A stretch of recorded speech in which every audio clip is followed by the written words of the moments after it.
Monsieur le Premier ministre, Messieurs les ministres, mes chers collègues, chacun connaît le contexte. Pivot stratégique américain vers l'Asie-Pacifique, hostilité idéologique et économique à l'égard de l'Union européenne, guerre en Ukraine, révélant les vulnérabilités européennes, oubli de l'histoire et affirmation décomplexée du plus fort et contraintes budgétaires françaises majeures. Que pouvons-nous faire ? Je n'aurai pas la prétention d'exposer la stratégie de la France et de l'Europe et me limiterai à vous faire des propositions pour notre sécurité et pour notre résilience. Notre premier devoir est de retrouver notre souveraineté stratégique et d'avoir foi en nos capacités collectives. Avec les Britanniques, nous ne sommes plus de 500 millions, avec un PIB, vous l'avez rappelé, Monsieur le Premier ministre, plus de 10 fois supérieur à celui de la Russie. Et notre capacité de production est souvent plus importante que celle des États-Unis et a fortiori de la Russie. Les États-Unis ont 3 usines de production d'obus de 155 et sont à 1,2 million par an. Nous en avons 17 avec une production de 2 millions. Notre problème est bien connu, la fragmentation du marché européen de la défense. Nous avons besoin d'une politique de la demande pour acheter plus et d'une politique de l'offre pour aider l'industrie à monter en cadence. En consolidant nos commandes en volume, dans la durée et en harmonisant nos standards, nous baisserions substantiellement les coûts unitaires et permettrions à nos industriels d'investir. Notre défi n'est pas industriel, nous en avons les moyens, mais politique, voire psychologique.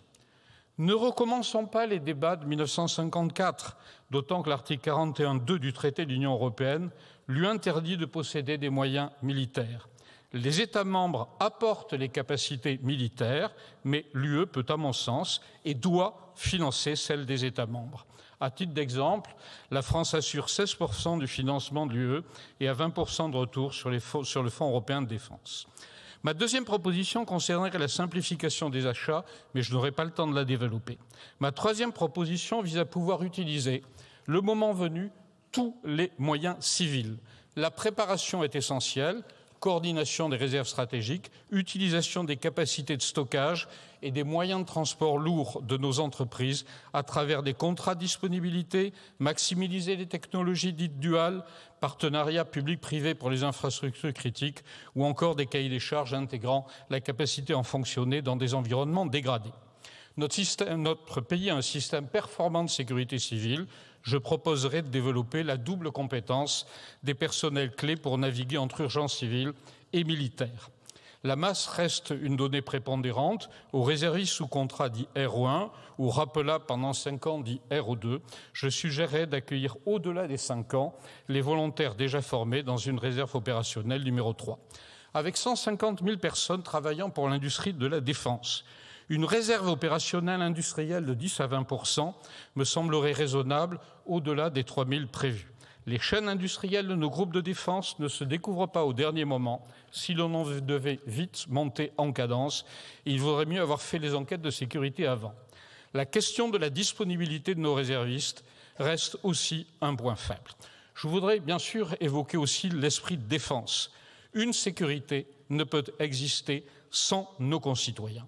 Je crois beaucoup aux classes défense qui mériteraient d'être généralisées, à l'éducation au risque au sens large, à l'exemple d'exercices d'autosuffisance. Imaginons un instant, plus d'électricité, plus de terminaux bancaires, plus de mobiles pendant 48 heures. Que ferions-nous concrètement ? Quelle entraide ? Quel rôle pour les associations, les collectivités locales ? Peut-on envisager pour des jeunes volontaires de faire des immersions dans nos unités sur une semaine. En conclusion, mes chers collègues, les propositions que je viens de vous présenter, je crois qu'il y en a eu 8, s'inscrivent dans un contexte où les menaces, sans paniquer, sont réelles. Un cessez-le-feu en Ukraine sans traité de paix serait une plaie permanente ouverte sur le flanc de l'Europe. Notre sécurité collective dépend de notre capacité à répondre ensemble à ces défis. On s'est souvent moqué d'un européisme béat. Un nationalisme béat n'a rien ou n'aurait rien à lui envier. L'Europe des nations serait en réalité une Europe éclatée, une Europe trumpienne, une Europe des faibles, France et Europe, chers collègues, nos sœurs sont liées. Merci beaucoup, mon cher collègue.